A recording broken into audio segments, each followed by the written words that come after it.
তরু যাবে ঘরে যাবে? তরু ঘরে যাবে? যাবে না, ঘরে যাবে না। বন্ধুরা, আমি আজকে আমার অগোছালো রুমে আমার তরুকে আপনাদেরকে দেখাবো।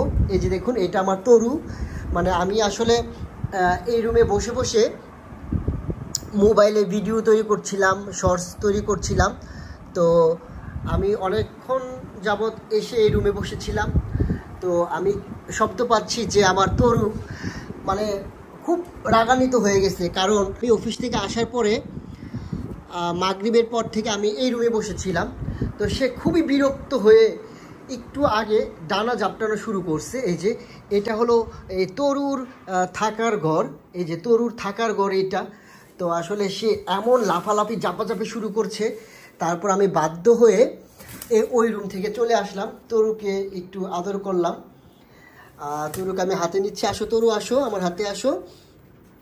তো আসলে তরু আমার পোস্ট খুব ভালো করে মানে নাই, কারণ আমাকে প্রায় সময় যখন আমি ঢাকা চলে যাই তখন তাকে একা একা থাকতে হয় এই বাসায়।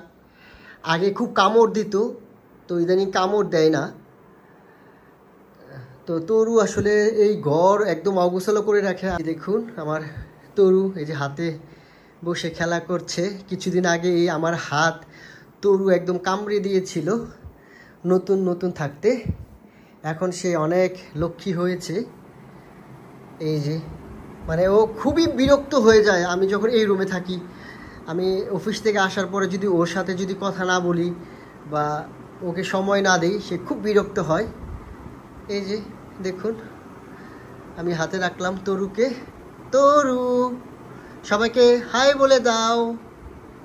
তরু কেমন আছো? তরু তুমি সবাইকে বাই বাই টাটা দিয়ে দাও। সবাইকে বাই বাই টাটা দিয়ে দাও তরু। ওকে বন্ধুরা, সকলে আমার তরুর জন্য দোয়া করবেন। তরু যেন সুস্থ থাকে, স্বাভাবিক থাকে। আল্লাহ হাফেজ।